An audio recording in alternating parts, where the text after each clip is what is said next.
नमस्कार विद्यार्थ्यांनो, माझे नाव माधुरी राजभर आहे. मी तुम्हाला हिंदी हा विषय शिकवणार आहे. आज विद्यालयात तुमचं स्वागत करत आहे. आज जो आपला समोर धडा आलेला आहे त्याचं नाव काय आहे? बूढ़ी काकी. काय नाव आहे? बूढ़ी काकी. आणि या धड्याचा हा दुसरा सीझन आहे. कोणता सीझन आहे? दुसरा. तर चला बघूया या सीझन मध्ये आपण काय पाहणार किंवा काय करणार आहे. तर चला बघूया. बघा, इथे आपण पाहिले पहिल्या सीझन मध्ये आपण पाहिले होते की कशाप्रमाणे ते जे आजी आहेत त्याबद्दल त्यांचा व्यवहार कशाप्रमाणे आहे. तर याबद्दल आता आपण अजून पाहणार आहे. बघा, एक छोटी लडकी लाडली थी. तर याबद्दल त्यांनी सांगितले आहे की जे बुद्धिराम होते त्यांची जी मुलगी होती ते आजीची खूपच लाडली होती. म्हणजे त्याचं नाव होते लाडली आणि ते खूपच लाडली होती आजीची. लाडली अपने दोनों भाइयों के भय से अपने हिस्से की मिठाई चबेना बूढ़ी काकी के पास बैठकर खाया करती थी. ते त्यांचे जे मोठे भाऊ होते ते लाडलीबद्दल खूपच मोठे होते आणि त्याबद्दल त्यांचे आपले भाई किंवा भाऊ बरोबर त्यांचा भयमध्ये किंवा त्यांच्या घाबरून बद्दल ते काय करते आपले जी हिस्सेमध्ये म्हणजे त्याच्यासाठी जी मिठाई आणलेली आहे चबेना त्यांना म्हणतात मिठाई आहे चबेना ते चोरून आणि ते चोरून कुठे बसते ते आपले जे आजी आहे त्याच्याकडे बुढी काकी म्हणजे बुढी जे काकी आहे त्यांच्या जवळ बसून आपले सर्व मिठाई खात होते कारण की त्यांना माहित होते की आजी जवळ कोणीही येणार नाही. बुढी काकी म्हणजे मी इथे आजी घेतलेली आहे यांचं नाव कळलं तर तुम्ही आजी सांगू शकतात. मी इथे बुढी काकी सांगत आहे तर आजी पण सांगू शकतात. तर हा जे बुढीचे काकी आहे त्यांच्या जवळ बसून आपली मिठाई खात होते कारण की त्यांना माहित होते की आजी जवळ किंवा काकी जवळ कोणीही नाही येणार. यही उसका रक्षागार था आणि हे यांचा रक्षागार होता. कळत आहे तुम्हाला? हो. बघा, रात का समय था. बुद्धिराम के द्वार पर शहनाई बज रही थी. रात्रीचा वेळ होता आणि बुद्धिराम यांचा समोर किंवा यांचा दरात सहनाई असं बजत होता म्हणजे ढोल तासे हा सगळं बजत होता. और गांव के बच्चों का झुंड विस्मय पूर्ण नेत्रों से गाने का रसा स्वाद कर रहा था. आणि गाव म्हणजे जे गावीचं होतं त्यांचं मुले बच्चो म्हणजे त्यांचं जे मुले होते त्यांचं झुंड म्हणजे खूपच दल आलेला होता. त्यांचं झुंड विस्मयपूर्ण खूपच आनंदी आणि विस्मयपूर्ण नेत्रात बरोबर म्हणजे डोळ्यासमोर हा जे गाणे ऐकत आहे त्यांचा रस घेऊन शकतात किंवा त्यांचा रसाचा स्वाद घेऊन असतात त्यांचे तिथे बसलेला होता. चार पहियों पर मेहमान विश्राम कर रहे थे आणि जे चार पहिये आहेत त्यांच्यावर अतिथी विश्राम करत होते. विश्राम म्हणजे आराम करत होते. कोणी? अतिथी. कोणी? बघा, चारपाई पर मेहमान विश्राम कर रहे थे आणि जे चारपाई आहे म्हणजे जे खाट आहे त्याच्यावर मेहमान जे आहे ते विश्राम करत होता म्हणजे आराम करत होते. दो एक अंग्रेजी पडे हुए नवयुवक इन व्यवहारों से उदासीन थे. आणि दोन एक असं माणूस होते जे खूपच अंग्रेजी पडलेले आहे किंवा अंग्रेजीचं वाचन करत आहे. त्यांच्यावर हा सगळं जे नवयुवक आहे नवक्रांती ज्यांना म्हणतात हा यांचा व्यवहार खूपच उदासीन होता कारण की त्यांना हा सगळं माहिती नाही होता आणि काय चाललेलं आहे पण त्यांचं नाही होता. जे रस म्हणजे जे गाणे गात आहे जे गीत गात आहे त्यांचा पण त्यांचा अर्थ नाही जाणून करत येतात तर त्यांना नाही कळत आहे की हा सगळं काही बोलत आहे किंवा काही करत आहे. हा सगळं त्यांच्यासाठी खूपच वेगळा होतो. वे इस गवार मंडली में बोलना अथवा सम्मिलित होना अपनी प्रतिष्ठा के प्रतिकूल समजते थे. तर ते काय म्हणाले आहे की हा लोक त्यांना गवार असं म्हणतात. हा लोक जे अंग्रेजी पडलेले आहेत त्यांना असं वाटतं हे सगळं कोणी आहे गवार आणि यांच्या मंडलीवर आपण काहीही बोलणार नाही किंवा काहीही आपण सम्मिलित पण नाही होणार. तर यांच्या प्रतिष्ठेतून यांना प्रतिकूल समजून घेत आहे. तुम्हाला कळत आहे की नाही? लवकरच लवकर सांगा. हो. तर चला अजून बघूया. बघा, काय होते हे सगळं त्यांच्या घरी काय होते बघा काय होते त्यांच्या घरी. आज बुद्धिराम के बड़े लड़के मुखराम का तिलक आया था. तर काय म्हणाले आहे की आज जे बुद्धिराम होता त्यांचे जे मोठे मुलगा होता मुखराम त्यांचं नाव आहे त्यांचं तिलक आया होता म्हणजे त्यांचं तिलक म्हणजे तुम्ही करू शकता की त्यांचं लग्न तयार होऊन जात आहे म्हणजे साखरपुडा होतं. यह उसी का उत्सव था आणि इथे त्यांचाही उत्सव चाललेला होता.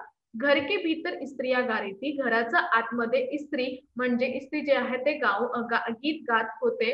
और रूपा मेहमानों के लिए भोजन का प्रबंध में व्यस्त थी आणि जे रूपा होती जे अतिथी आलेले आहेत त्यांचं प्रबंध कसं केलेले आहे त्याच्यासाठी ते व्यस्त होती.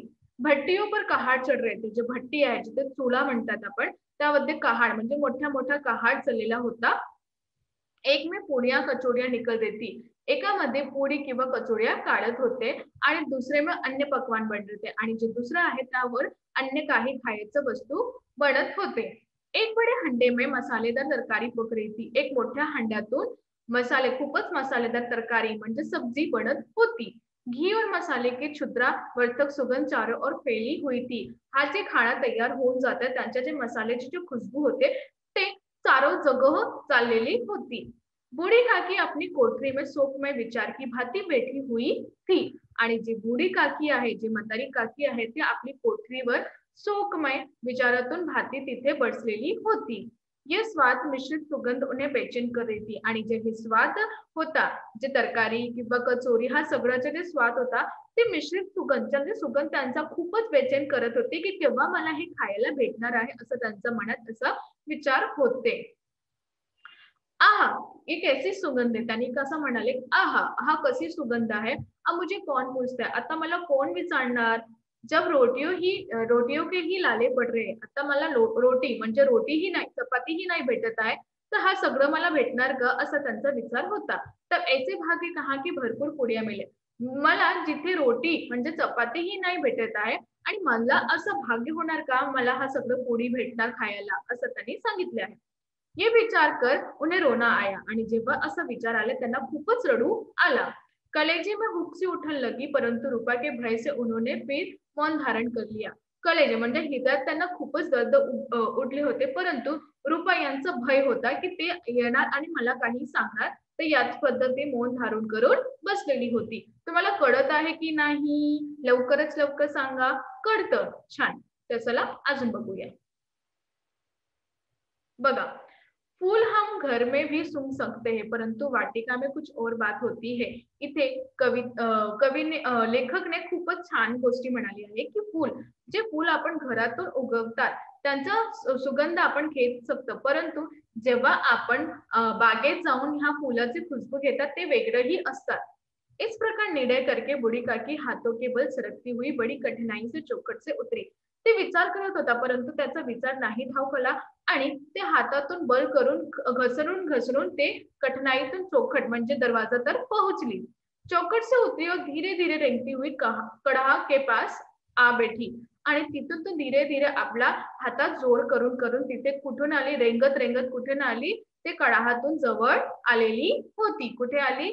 कडाहातून जवळ आलेली होती. तर चला अजून बघूया. रूपा उस समय कार्यभार से उद्विग्न हो रही थी आणि रूपा जी होती ते वेळातून ते कार्यतण म्हणजे त्याला किती कार्य करायचं हातून ते खूपच उद्विग्न होती. कभी इस कोठे में जाती कभी उस कोठे में. कधी ती या खोडीतून जाती कधी ते तो खोडीतून जाते. और कभी पहाड़ के पास जाती आणि जेव्हा भोजन बनत आहे किंवा जेवण बनत आहे तेव्हा ते तिथे जाती. म्हणजे तिथं कार्य होतं त्यांचं जे कार्य होतं ते इकडे तिकडे फिरायला आणि कोण कसं कार्य करत आहे ते बघायचं होते. कभी भंडार में जाती किसी ने बाहर से आकर कहा आणि कधी भंडारा म्हणजे भंडारमध्ये जे अन्न ठेवतात तिथे पण जाती. तर कोणीही बाहेरून आला आणि म्हणाला महाराज थंडाई मागा रहे हैं. काय म्हणाला? महाराज. महाराज म्हणजे जे जेवण म्हणतात त्यांना म्हणतात महाराज थंडाई मांग रहे. थंडाई म्हणजे कोई थंड पेय. ठंडाई देने लगी आणि तेवढ्यात ते थंडाई देऊ लागली. आदमी ने आकर पूछा अभी भोजन तैयार होने में कितना विलंब है. तेवढ्यात आदमी येऊन म्हणजे एक माणूस येऊन त्यांना विचारले की आता भोजन तयार होण्याला कितना विलंब म्हणजे किती वेळ लागणार, किती विलंब होणार. तर त्यांनी म्हणाले नीटप्रमाणे ऐकून घ्या. बघा त्यांना म्हणाले जरा ढोल मंजिरा होतात. त्यांना म्हणाले काय की जरा ढोल आणि मंजिरा म्हणजे जे ढोल वाजत आहे त्यांना. बेचारी अकेली स्त्री दौड़ते दौड़ते व्याकुल हो रही थी. बेचारी जी स्त्री होती रूपा ते एकटीच होती आणि ती दौडून दौडून खूपच व्याकुल झालेली होती. जुजलाती ती म्हणजे खूपच जोरात बोलतं पण कुडती ती की कोणाला मी सांगू असं. परंतु क्रोध प्रकट करणे का अवसर न पाती. परंतु क्रोध म्हणजे क्रोध जे आहे ते प्रकट करण्याचा अवसर त्याला भेटत नाही होता. वेळ भेटत नाही होता. भय होता कहीं पड़ोसियों ने ये ना कहने लगे की इतने में ही उबड गई. आणि त्याला भय पण असं वाटतं की जे त्यांचे जे शेजारी आहेत ते पडोसी आहेत ते नाही असं सांगणार पाहिजे की हा इतकंच झाले की ते असं बोलले आहेत असं. प्यासेच वे कंठ सुख राहता आणि त्याला इतकं प्यास लागली होती की त्यांचा कंठ जे हे सुकून गेला होता. गरमी के मारे फुकी जा ती थी आणि गरमी जे आहे त्याच्यासाठी ते खूपच फुकी जात होता. परंतु इतना अवकाश भी नहीं था की जरा पाणी पिले. परंतु त्याच्यावर इतकं टाईम किंवा इतना समय किंवा इतका वेळ नाही होता की जिथे जाऊन पाणी पिऊ या. अथवा पंखा लेकर झले किंवा पंखा पंखा घेऊन झळणार आहे. ये भी खटका था की जरा आग हटी की और चीजें की लूट मार मच गई आणि त्याला असं पण खटकत होता की मी इथून कुठेतरी जाणार आहे तर इथे जी वस्तू आहे खाण्याची वस्तू आहे किंवा कोणती बी जी वस्तू आहे त्यांचं लूट होणार. कारण की हे गावात होते की तुमच्या घरी काही आहेत काही पाहुणे येतात हा सगळे येतात परंतु तिथे कोणी पण नाही असतात तर जे सामान आहेत जे वस्तू आहेत ते कोणी पण घेऊन जातात. तर याप्रमाणे त्याला असंही भय होता की मी इथून कुठे जाणार आहे तर याबद्दल इथे जे येतात किंवा येणार आहे तर या सर्व जे आहे ते कोणीही चोरून घेणार आहे. तर याबद्दल त्याने कुठेही जाण्याचा प्रयत्न करते नाही आहे. कळतं? हो. तर चला अजून बघूया. बघा, अवस्था में उसने बूढ़ी काकी को कढ़ा के पास बैठा देखा आणि हा अवस्था चाललेला होता त्याप्रमाणे त्याने पाहिले की जी बूढ़ी काकी आहे त्या कहाड यांच्या समोर बसलेली आहे. क्रोध न रुक सका आणि त्याबरोबर त्यांचा क्रोध नाही ठाव केला म्हणजे रुकलाही नाही. वो बूढ़ी काकी पर झपटी और उन्हें दोनों हाथों से झटक कर बोली आणि त्यांनी काय केले खूपच वेगळी गोष्टी आहे किंवा खूपच अद्वितीय दृश्य आहे की त्याने काय पाहिले की बूढ़ी काकी यांना पाहिले तर काय केलं ते त्यांच्या जवळ गेली आणि त्यांचे दोघंही हात पकडले आणि त्याला झटकून दिले. काय केले झटकून दिले. ऐसे पेट में आग लेगा आणि जोरात म्हणाले की असा पेटावर आग लागले पाहिजे. पेट है या भाड पेट आहे की तुमचा भाड आहे म्हणजे मोठा कहाड आहे. कोठरी में बैठते हुए क्या दम घुटता था खोडीतच तू बसली होती ते तुमचा का दम घुटत होता असं त्यांनी सांगितले. अभी मेहमानों ने नहीं खाया आता अतिथी यांना पण खाल्लेले नाही आहे. भगवान को भोग नहीं लगा देवाला पण भोग लागली नाही. तब तक धैर्य न हो सका आणि तुमचा जवळ हा धैर्य नाही तुम्ही धैर्य नाही घेऊ शकतात. आकर छाती पर सवार हो गई येतात आणि छातीवर सवार झाली. इतना ठूसती है न जाने कहां भस्म हो जाता है. इतकं खाती आहे परंतु जाणे कुठे त्या भस्म होऊन जात आहे. मला चाहती हो तो जाकर कोठरी में बैठो आणि ती खूपच जोरात क्रोधातून म्हणाली की तुम्ही तुमचा भला तुम्हाला हवे आहे तर तुम्ही कुठे जा कोठरीमध्ये जाऊन आणि बसा. जब घर के लोग खाने लगेंगे तो तुम्हें भी मिलेगा. जेव्हा घरीतून बसलेला लोक खाणार आहे तेव्हा तुम्हाला पण भेटणार आहे असं त्यांनी सांगितले. तुम कोई देवी नहीं हो की चाहे किसी के मुंह में पानी न जाए. तेव्हा तो म्हणाले की तुम्ही कोणताही देवी नाही आहे की चाहे कोणताही मोहवार तोंडावर पाणी गेलेला आहे की नाही परंतु तुम्हारी पूजा पहिले की जाय परंतु तुमचा पूजा पहिलेही करणार आहे. तर याबद्दल त्यांनी सांगितले आहे. मी परत सांगत आहे मला वाटलं आहे की तुम्हाला नाही समजणार. तेव्हा काय म्हणाले की तुम्ही कोणताही देवी नाही आहे की तुमचा कोणाला पण काही नाही देऊ आणि तुम्हाला पहिलेही देऊया मी जे खाणं आहे तुमचं पहिलेही देऊया तुमची पूजा करूया असं त्यांनी सांगितले आहे. कळतं की नाही? हो. तर चला अजून बघूया.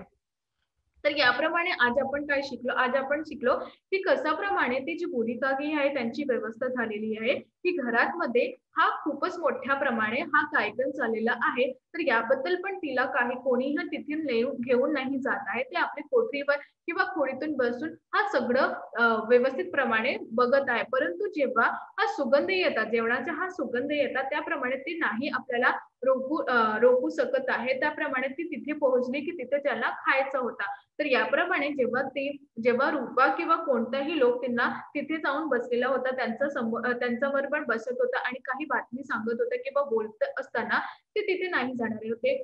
आणि याप्रमाणे तुम्ही पाहिले की याबद्दल त्यांची जी व्यवस्था आहे त्या परिणामाबद्दल त्यांची जी परिस्थिती आहे याबद्दल त्यांनी कसा परिस्थितीबद्दल रूपाने सगळं सांगितलं आहे. तर याप्रमाणे हा चांगले आहे का? तुमच्या मत कसं आहे? मला वाटते हा खूपच गलत आहे. परंतु ते पण काय करणार त्यांना असं वाटत होतं की तुमचे जे व्यवहार आहे ते त्याच्यासाठी चांगलेले नाहीये. तर याबद्दल मी तुम्हाला सांगणार की तुमच्या इथे कोणीही असं करणार तर तुम्ही हा सगळ्याचा रोखून घ्या. कळलं? हो. धन्यवाद.